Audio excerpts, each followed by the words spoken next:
welcome to COVID-19 updates right here on The Daily Show. My name is Mimina Bagudu.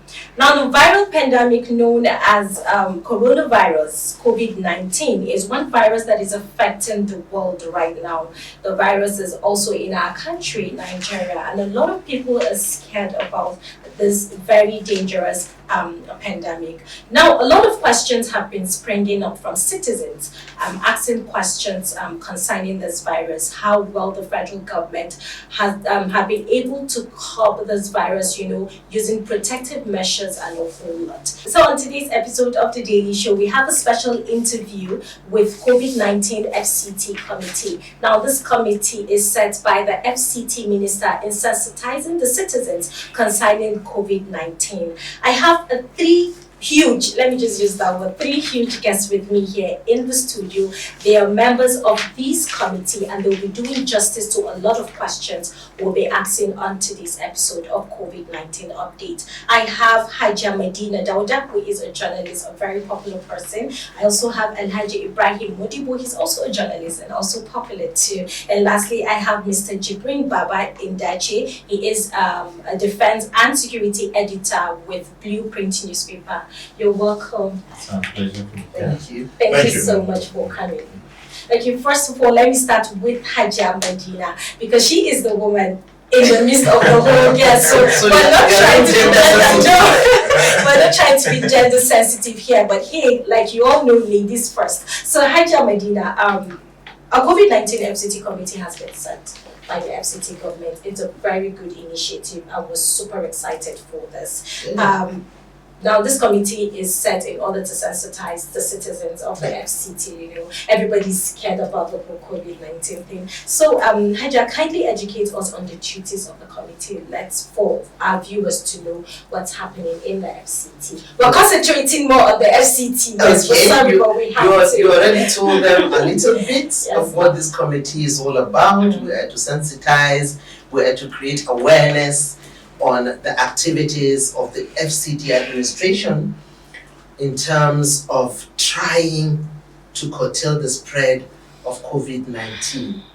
As you rightly mentioned in your preamble, you said it's a pandemic. It is a global pandemic because it's affecting every strata of life. It's affecting economy, it's affecting our daily lives, it's affecting, in fact, just name it, everything about us is now coronavirus. Exactly.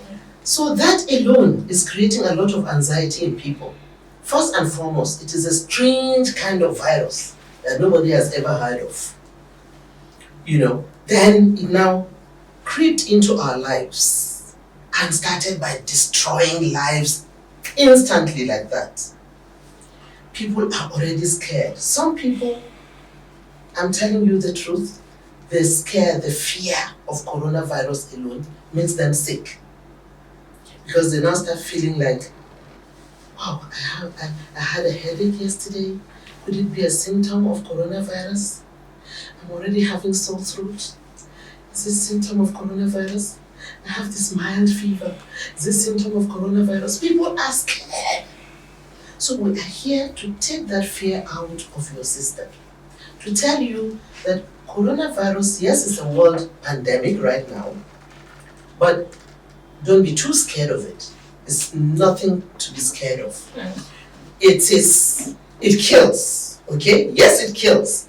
But when you look at the rate of survival of those people who have contracted coronavirus and the rate of those who have died, you'll find out that the survivors are more in number than those who have died. Possibly those who have died might have been nursing some other kind of ailments.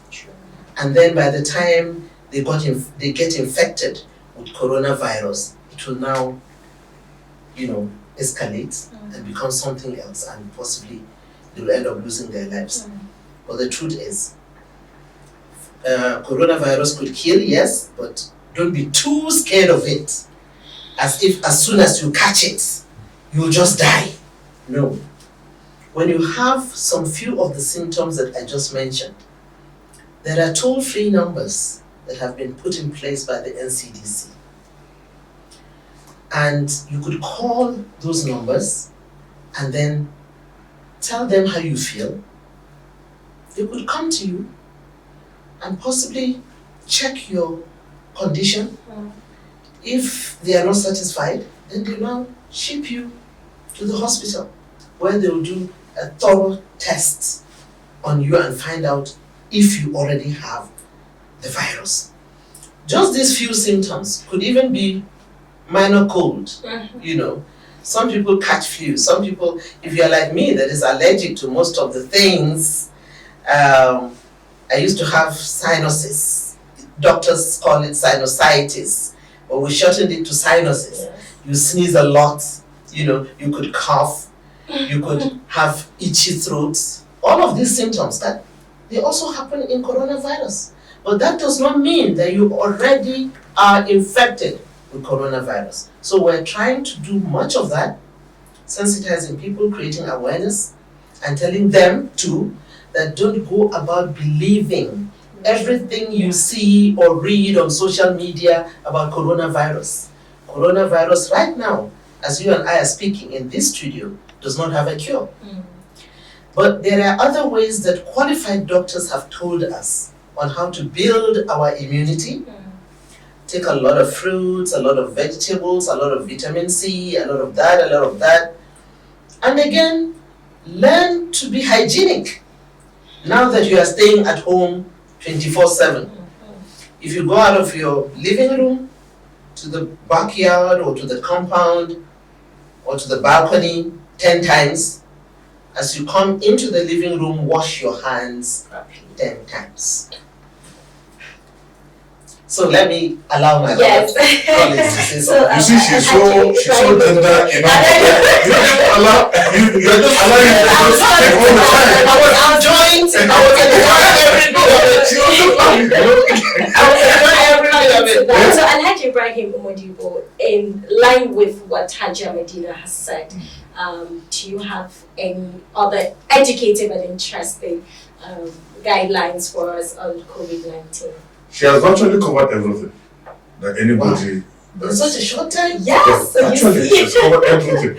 And I just felt as if there's no need for any other question again. However, the essence of this committee is to inform, educate, sensitize, and also set an agenda of hope. Because coronavirus, COVID-19 is not a death sentence. As it came, it will also go. Anything that has a beginning must have an end. True. So Nigeria should be able to have hope, real hope. It is not a death sentence. People should not feel that because this thing has come, it has scared virtually everyone on the surface of the earth. If you look at statistics as of yesterday, there was 174 cases, confirmed cases in Nigeria, with Lagos leading and FCT in second place. As of yesterday, there were 9 cases from Lagos, new cases, and FCT we had 7. 174. Now, if you look at the statistics globally, in Europe, there were 200,000 confirmed cases with 30,000 deaths. In America, there was 4,000 deaths so far recorded. 4,000. But here we are lucky. We only have confirmed 200,000 yes, cases. yes. Here we are lucky. We have only 2 deaths so far, and then 9 cases that have been discharged in Nigeria. We have to thank God for everything. Now, having said that, I think there's a need for Nigerians to be very cautious. If government says stay at home, please kindly stay at home. This government is very sensitive. It's a government of the people.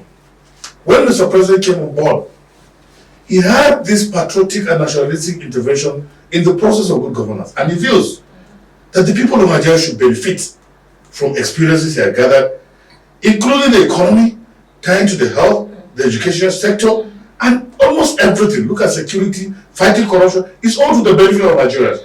And therefore, this health issue is very paramount. Apart from air, water, the next most important thing is health. Therefore, COVID-19 is one disaster that came that can only be compared to maybe a world war. Because in a world war, yes, you know your enemies, but this way you don't know the enemy where it's coming from, and you don't even see it. Exactly. It's something that will come When it gets you, you're in trouble. Therefore, Nigerians should always be prepared. Please stay at home.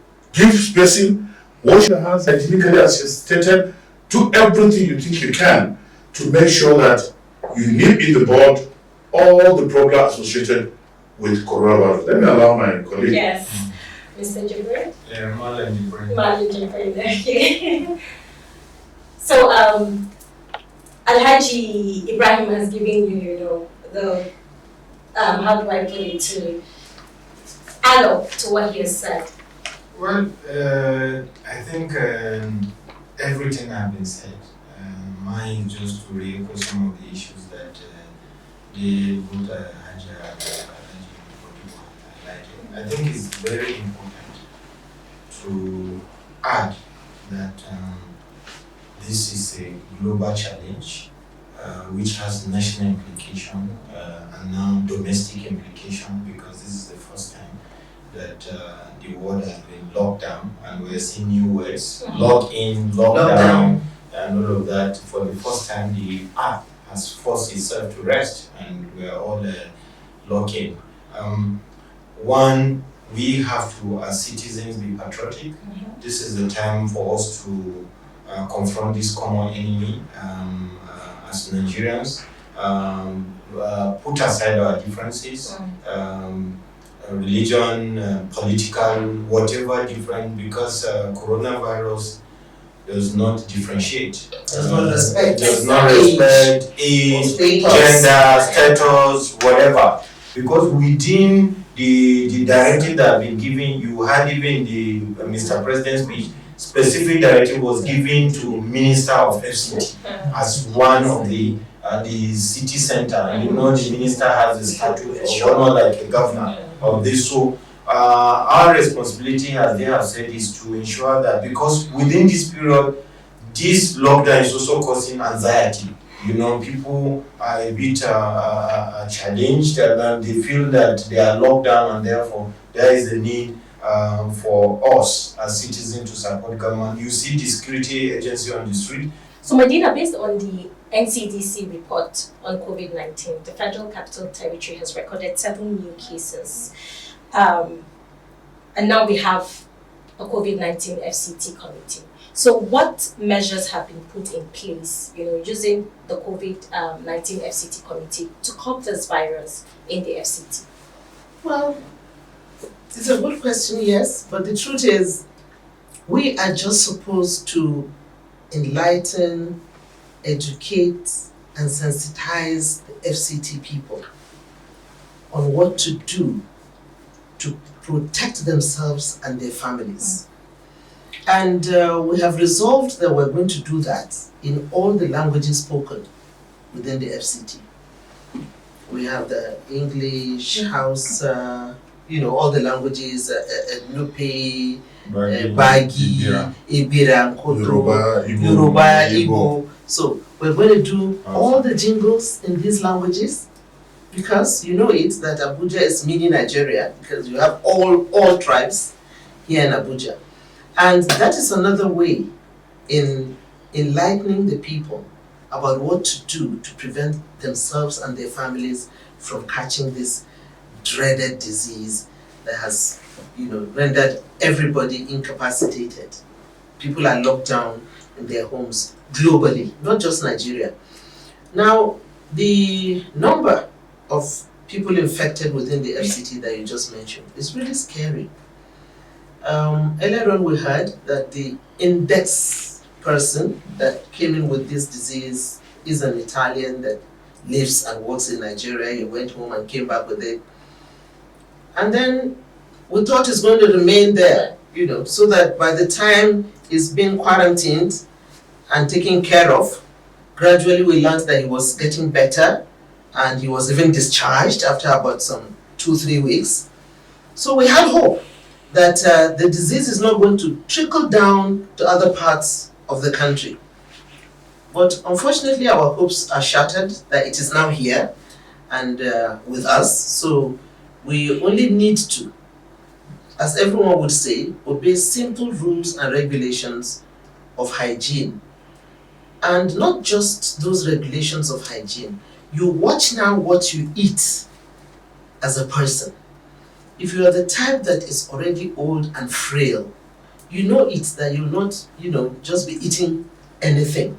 It's at this time that you need to boost your immune system by taking those things that qualified professional doctors have told us. Vitamin C, fruits, you get that also from fruits, oranges, pineapples, bananas, and then cucumber in vegetable form. Everything vegetable, everything fruits could help you boost your immune system. And if you know that you are sick already, and with this emergence of coronavirus, you are still feeling very sick, just take a chance, call the toll-free numbers, and then of course you get the quick response as it is. Ambulances are there waiting. As soon as you call, they'll come and check you up and see if it is something that they could help while you're at home.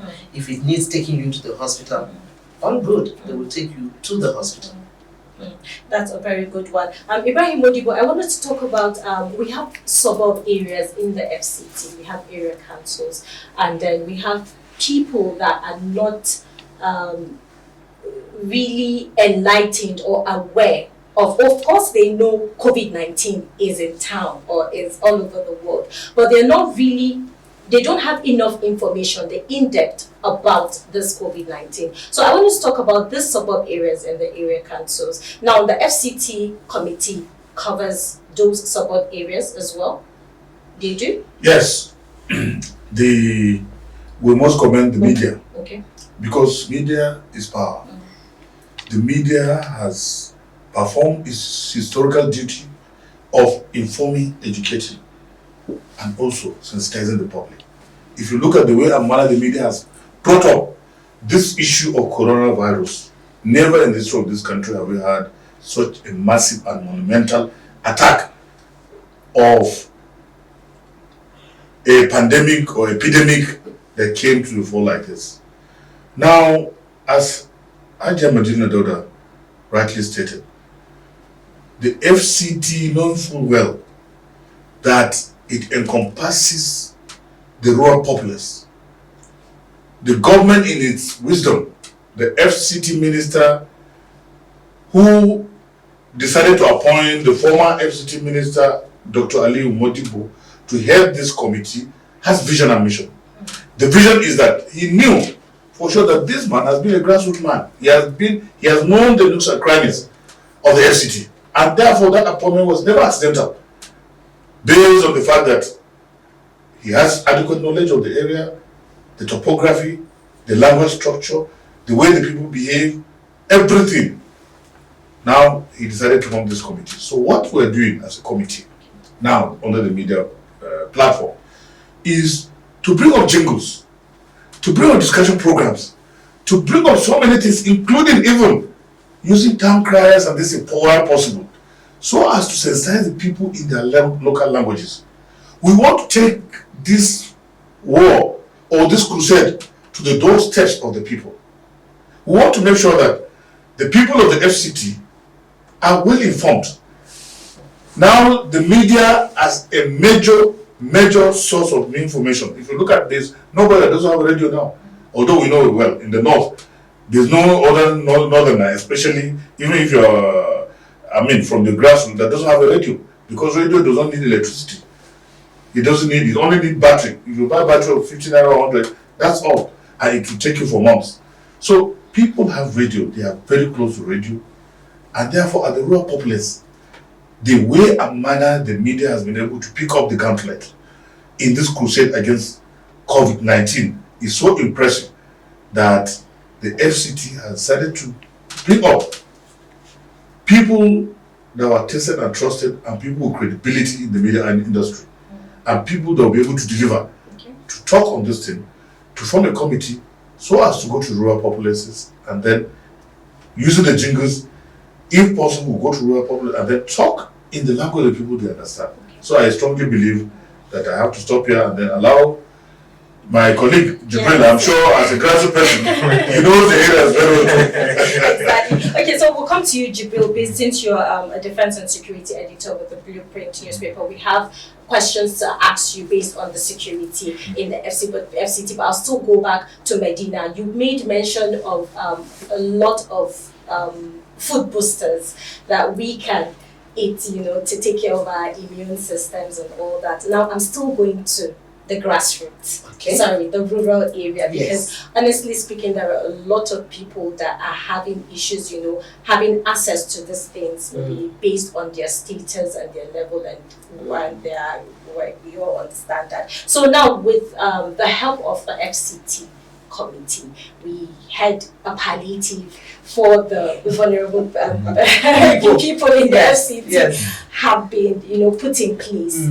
Please, I need you to educate the viewers on this, because I had some conversations with some people in this area councils, complaining that no palliative has reached them and all that. So please enlighten the viewers The on truth that. of the matter is, one of the key roles that we play is to do some oversight functions, so that by the time we finish our work and we want to put reports together, we could, point out some of the places that need to be, loopholes that need to be blocked, for instance. Now, it is okay that palliatives have started trickling down. It happened in Kwali Area Council of the FCT, where about 5,000 and some couple of hundreds households were given 20,000 naira by the federal government as cash transfer. Those people happened to be the first ones that were receiving this palliative, because they already have a register, of the vulnerable people in Nigeria. And this is not just only Kwali. It is something the register cuts across the entire country, but they're just starting with the federal capital for now. So anyone who is complaining now possibly is trying to jump the horse. Okay. So please, they should just take patience and wait a little bit. It could reach their area, and before you know it, more of the palliatives, if I would say, is the government has heard the hues and cries of the people within the FCT. Government have said market could open from 10 to 2 p.m. in the afternoon. So if you didn't rush to stock your house before the lockdown, now you have the little chance and opportunity to do that. And with the little monies that maybe you have saved, you could now pick it and buy the things that you need before the palliative will reach you. Okay. Let me quickly add something. Yes. You see, apart from Lagos, out of the 174 confirmed cases, Lagos has, as of today, 89. Higher than FCT. Was it 80, is it 89 or even is 91? Sorry, because it was 82 as of yesterday. 9 more cases were added. That makes it 91. And FCT is coming second, trailing. That means this thing is coming to us. We have 35 confirmed cases. Now, I want to appeal to the federal government. The federal government gave Lagos State 10 billion naira to add up in assisting the people in that area. FCT has none. Apart from what they got from well-spirited Nigerians. Yes, FCT does not have anything. And we are running number 2. Even in any race, if gold medal gets, you are giving gold medal. If the first one gets gold medal. Yes, the second one should have silver. So I strongly believe the federal government should act as a matter of urgency to help the FCT with special grants, apart from the 5 billion that it has given for a nationwide special grant. And secondly, so far, good-spirited Nigerians have contributed about 15 billion to this account as of yesterday, based on the NCDC's, appropriations. The 15 billion was added. So among this, there's need for them to please think of the FCT, because FCT is strategic and FCT is in danger. As I said, mini Nigeria. Yes, it's a mini Nigeria. Everybody is affected. Igbo, Yoruba, Hausa, Nupe, Tiv, everybody, Fulani. We're all involved. Therefore, please, let the government see to our cries and also give us attention. And before you ask, the point you raised, why it's very important, is that in addition to what Haji and Alhaji Modi was said, is that Abuja is, if you look at the security architecture of a federal capital, is so strategic that a lot of states, also depend on this Abuja for survival. Some people are actually, they work in Abuja, but one leg in Nasarawa State, in Niger or Kogi State. Yes. You understand? So, and even unlike Lagos, there are more rural communities in Abuja that require the assistance and palliative of the federal government. So, what this kind of strategic support, a special funding, in addition to the general palliative to the FCT administration, is very, very important. Okay, still with you, Jibril. Security personnel are everywhere, trying to let every citizen stay at home, because that's the first, should I use the word treatment for COVID-19? Stay at home, stay at home. But it will surprise you that a lot of people are still on the streets. So what is happening to the security? Well, if you again listen to both the opening comment of Ajay Medina, the first point they made was to appeal to Nigerians, the citizens. You understand? One, a week ago, nobody asked any Nigerian to stay at home in Abuja. 2 weeks ago, there wasn't shutdown. For the first time in the world, the Kaaba is closed. The Vatican is closed. For the first time, the airlines, some international airlines are requesting other countries to get parking where they are going to park their airline. So it's a global challenge. And what we also need to understand is that in time of emergency, security agencies are always a fallback. First the police is the lead agency, and then the military, which is always called constitutionally in aid of the security, internal security operation, and then civil defense, immigration, fire service, and all of that. You all see them working. So one, like I said earlier, we need to respect the security agencies because they are working based on directive. It's a presidential directive, and President Muhammadu Buhari is the commander-in-chief. He has the constitutional power to lock the country as he has done, because part of the responsibility of a government is to save life of citizens. And from the security, from the United Nations Development definition of security, security has gone beyond the military bullet and gun. Security include security, freedom from fear, freedom from want. So, and therefore, as the challenge we are facing is a human security challenge.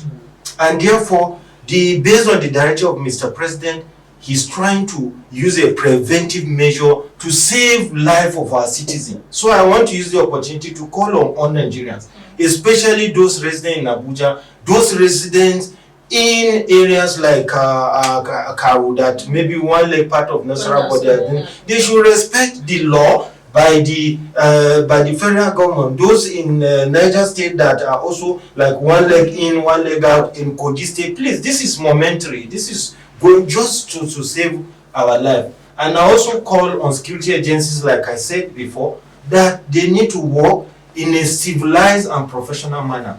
They need to conduct themselves. They have the right to stop, to stop and ask, where are you going, please? If you the ID card, if somebody say your ID card, once the ID card is okay, you are learning to pass. And as citizen, unless you have something to do. For instance, we are here because we have something to do. So if you have your ID card, you can't say because you have something to do, you move on and say, I forgot my ID card. No, because people can use this opportunity to even perpetuate crime. So we should allow the security agents to do their job, but we all call on them to respect citizens who are also on essential service duty, like journalists, like medical personnel, and other people who work in the Okay, Jibril, thank you so much for that. Let's go on a short break, and when we come back, we're going to talk about isolation centers. Thank you very much. So viewers, let's go on a quick break. We'll be back.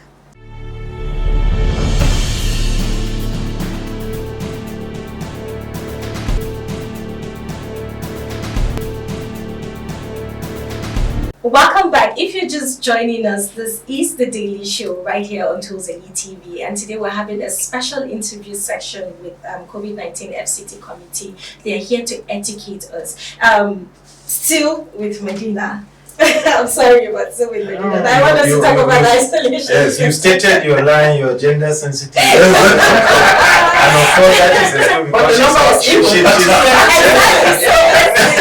is So Medina, isolation centers in the Federal Capital Territory. Yeah. Now, apart from the University of Abuja Teaching Hospital, which everybody's aware, it's one isolation center. Do we have other isolation centers in the FCT? Of course, yes, we do. There's one in Zuba, Okay. and then there's one in Wabalada. So, so far, we'd say we have 3 in FCT. The University Teaching Hospital, Zuba, the Chinese construction company CCCEC that donated to the FCT, located somewhere around the FCT too, which means we have a lot of isolation centers. And again, the government also have noticed that in the entire north, we only have FCT as the test center where specimens are brought to and tested. So they have resolved, the NCDC have resolved now to build some more in states, like 7 states across the country, but 5 in the north. Land that there is in Kaduna, there is in Maiduguri, there is in Jos, there is in Ebonyi, and 2 other places that I can't really remember. Okay. But they are building 7. So 7. Okay, Yes. That's good. So in the north, we are going to have 5 in addition with the ones we have in Abuja. Ibrahim Modibo, how equipped are these isolation centers in the FCT? Because it is very important. We can't just have just a building. Yes, we know it's a building and it's an isolation center, but how equipped is the center? Well, as the federal government, in close collaboration with the FCT, rightly stated, these are isolation centers and they have equipment. How far the equipment is, I may not be able to decipher because honestly, I'm a media personnel, not a scientist. Bearing in mind the nature of this disease, the importance of COVID-19, it is incumbent on the government, in close collaboration, the federal government, in close collaboration with the state, the FCT minister, to equip it very well, and I'm sure they're done.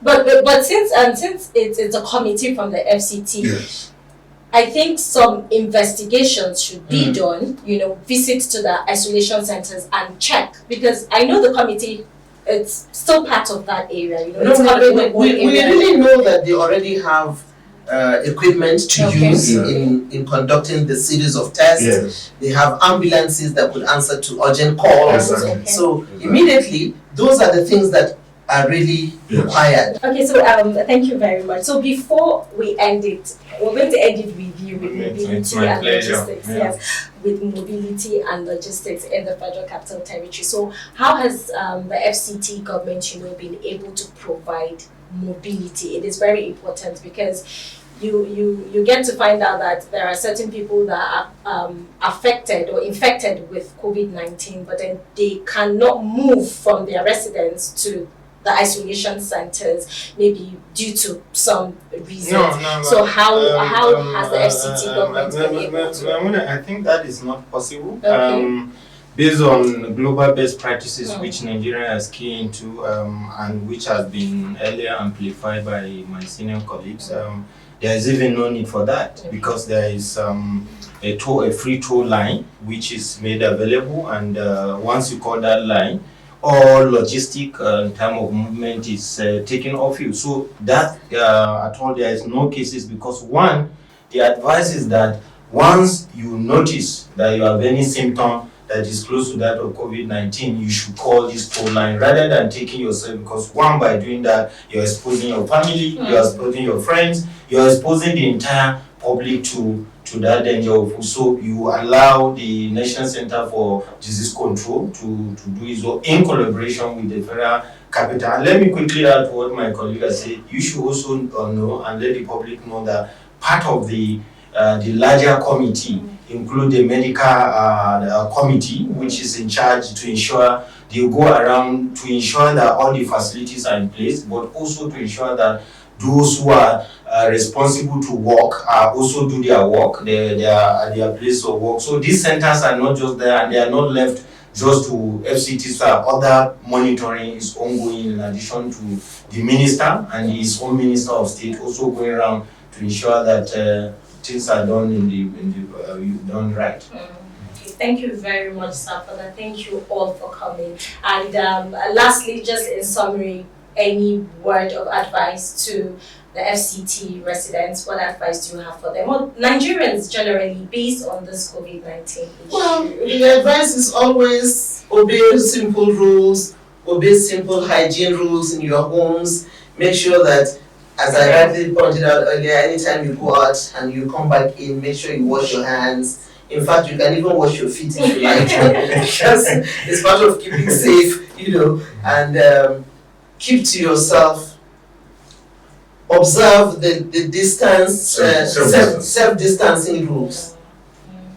Well, Ajay has summed it all, and I think there's nothing much to add. Let us keep to the ground rules. Let us appreciate the dynamics of governance, especially the federal government in close collaboration with FCT minister in trying to safeguard the people, because the people matter. Yes. The people, they are a major resource. Not even the oil, but the people.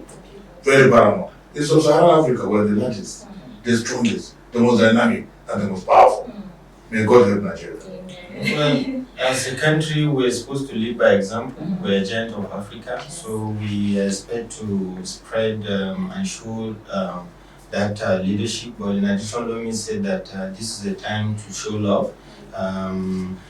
People within communities should not just say this is a federal government responsibility. Those who are more empowered than others should support federal government. This is a time for corporate organization to also support government through corporate social responsibility.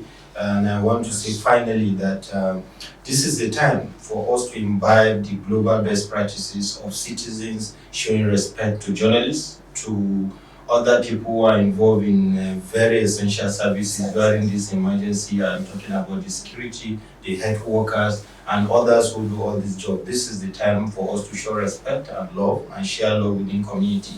For instance, if you are in an estate and you see security checkpoint, please, if you can't give them anything, show love. Tell them well done. They are also human beings.